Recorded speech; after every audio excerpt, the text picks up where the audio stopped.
What's up, good people? I'm Zay, and welcome back to my YouTube channel.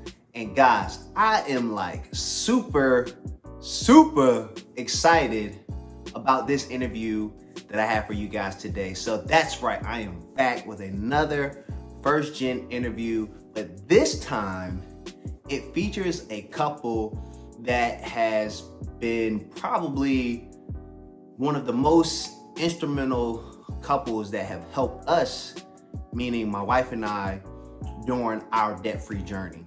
Now, I don't want to give too much away, but I do want to give you a quick background on this couple. So, first of all, they paid off six-figure debt in 2 years.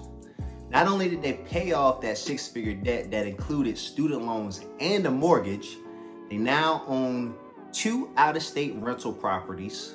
Not only do they have rental properties, they also have one of the dopest podcasts out on the market right now, and they have a fire YouTube channel, as well as they offer financial coaching. I didn't want to forget that. So if you need some coaching, definitely you're going to want to holler at them after this interview. But as I said, I don't want to give too much away, but I'm going to introduce you guys into the amazing couple, Marcus and Shira Murray of Black and Married Debt Free. Guys, this interview, I'm telling y'all, when y'all watch it, you are going to get a lot of gems. So please pay attention. Now, before we jump into their interview, make sure you like, subscribe to my channel, as well as I'm going to put their information down in the description box below so you can check them out as well. And without further ado, guys, let's get into their interview. So my experience with money growing up was that I grew up in a 2-parent household. Both my parents worked extremely hard, and that rubbed off on me. I've been working since I was about 15 and a half. And so I knew the importance of working hard and putting your all into, your work. But as far as formal financial training, we didn't get that. They never sat us down and said, okay, this is how you balance a checkbook. This is what credit is. Those skills and that knowledge I had to acquire as an adult, but they definitely instilled hard work to myself and my brother and sister growing up.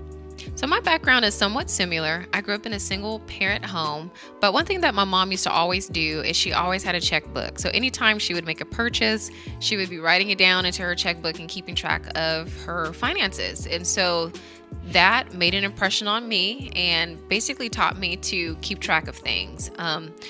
As you said, Marcus, growing up, I learned that money is earned.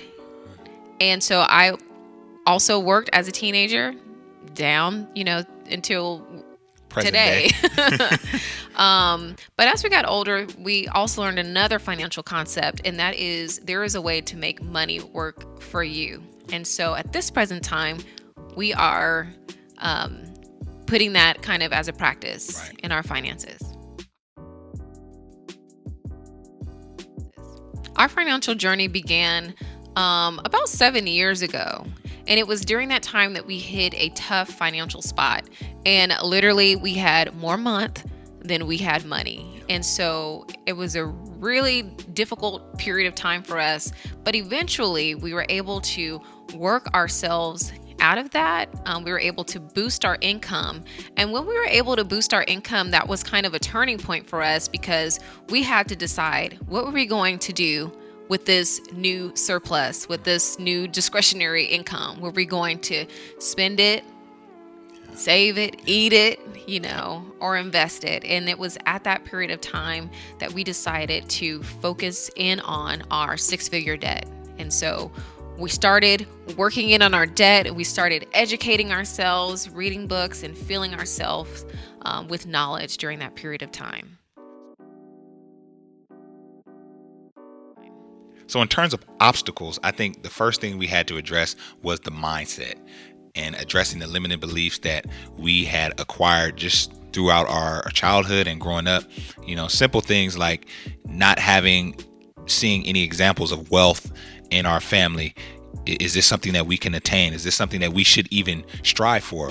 Little things like that, I think we had to get over before we were able to even talk about strategy, and once we conquered those limiting beliefs and fixed our mind on what we want to do, then we went back and kind of started implementing some strategies in, how we wanted to pay things off. Right. And some of those strategies included Marcus taking a night job, and that eliminated the need for childcare. So that saved us a lot of money. Right. Also, Marcus picked up those side hustles and absolutely. started an online business. And so we were able to really boost our income by implementing various strategies. And so we kind of had our game plan, and then we kind of got our groove. And then we entered into this phase that many people would call maintenance. Right. And maintenance is you're doing the same thing, each day. And sometimes that can become a little mundane. It can become a little boring. But you just have to hang in there. And that ties back into what you're saying about mindset. So even when you know that you're doing good, just keep going, and don't give up until you meet that goal. And so in 2017, we became completely debt free. And that included a student loan and our mortgage at the time. Right. And so now, we believe that money is less about money, and money is more of a tool, as Shira likes to say. Shira, you use a great analogy about, money being a tool. Yeah. And when you think of tools, you think about building something. So I possibly building a structure, right? And so we are using money as a tool to build the life that we want for ourselves and for our children, and hopefully their children. But with any building, there's a foundation. And a part of that foundation is our faith, is our family, our relationship, our friendships. And so those are the things that ground us. And it's, money that helps to facilitate a lot of us being able to create the life that we want.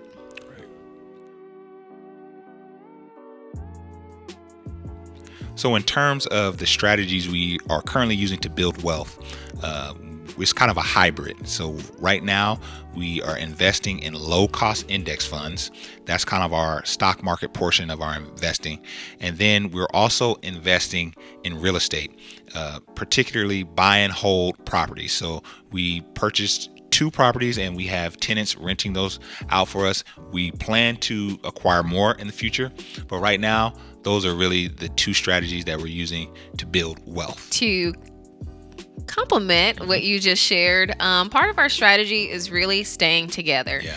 And that is part of our message. We need our families to stay together. And God forbid, if we weren't together, the strategy would change. Absolutely. Right? And I don't think it would be good for either one of us. And so part of your wealth strategy should be building wealth within your own family. Yeah. And I think that that's key. So one piece of advice that we would like to give to first-gen wealth builders is to start early. So the sooner you start, the better. When you start early, you are able to maximize the benefits of compound interest. And so that is one of our regrets, is that we didn't start, early. Right. You cannot start early enough. Okay. It's impossible to do that. So that is one piece of advice that we would recommend for folks. And I think it's important, Shira, to also say that it's never too late to start, right? That's good. You start now that you've acquired this knowledge. I think that is a great thing to do. And Shira, another thing is that when you're dealing with trying to change your family legacy, if you're the first generation that's seeking to do anything, you have to once again tackle the mindset portion of it, because you have to break down all of those beliefs that you've acquired that has kind of left your family in whatever situation they're in. And now you trying to change that going forward, you have to tackle the mindset first. So I think that's key.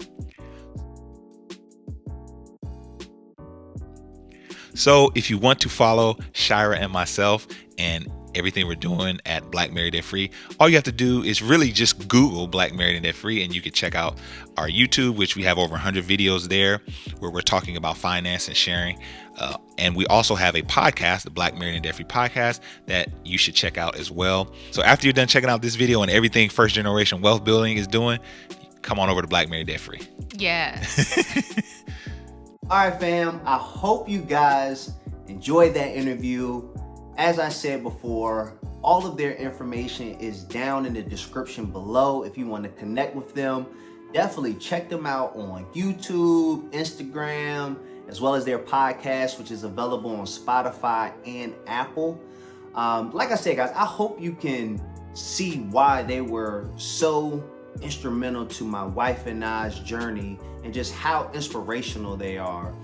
To hear their story and how they grew up and where they are now, I mean, that should excite anybody and motivate you to want to, get your finances right, get out of debt, and build wealth. My favorite part of the interview, though, I have to say, is just how they constantly hammered home the point of the mind, because that is where everything starts, especially when it comes to building wealth. You have to have the proper mindset, and I just love how they continue to drive that point home, guys. So as I said, again, if you want to connect with them, all of their information is down in the description below. You can follow them on Instagram. You can check them out on YouTube as well as Spotify. As I said, all of their content is crazy, fire, and dope. And so I want to thank Shira and Marcus for doing this collaboration with me. And as usual, guys, if you like this interview and want to see more, give me a thumbs up as well as press that subscribe button. And until next interview, stay blessed and peace out.